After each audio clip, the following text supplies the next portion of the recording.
Ampun ampun, teriakan terakhir Ayuni istri dicor suami dalam drum di Aceh, terdengar oleh warga. Inilah ucapan terakhir Ayuni 35 istri yang tewas dicor suaminya dalam drum di Aceh Tengah. Sebelum mayat Ayuni ditemukan di dalam sebuah drum dan dicor suaminya, ternyata wanita berusia 35 tahun itu sempat teriak mengucapkan kata-kata terakhirnya.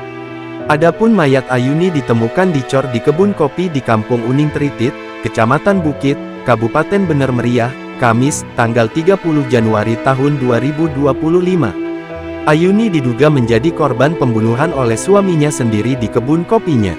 Korban diketahui bernama Ayuni umur 35 tahun, seorang petani asal Kampung Tano Abu, Kecamatan Atulintang, Kabupaten Aceh Tengah, ujar Kapolres Bener Meriah, AKBP Tusat Cipta Herdani dilansir Tribun Tanda Hubung Medan.com, Jumat tanggal 31 Januari tahun 2025. Hasbullah 51, saksi mata yang kebunnya berbatasan dengan kebun milik Edi Andani mengatakan jika ia sempat mendengar cekcok antara keduanya.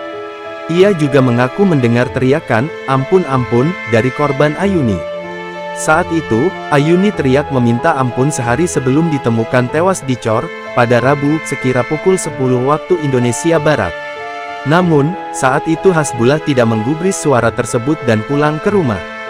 Pada Kamis, tanggal 30 Januari tahun 2025, pukul 8 waktu Indonesia Barat, Hasbullah menghubungi Irwandi, salah satu warga setempat, untuk memastikan kecurigaannya. Bersama beberapa warga lainnya, mereka menemukan tanah yang tampak baru saja ditimbun di kebun milik Edi Andani. Merasa ada yang mencurigakan, warga melaporkan temuan tersebut kepada aparat desa, yang kemudian meneruskannya ke pihak kepolisian. Polisi bersama warga setempat menggali lokasi tersebut dan menemukan mayat Ayuni yang dimasukkan ke dalam sebuah drum dan dikubur di kebun kopi milik Edi Andani, suami korban.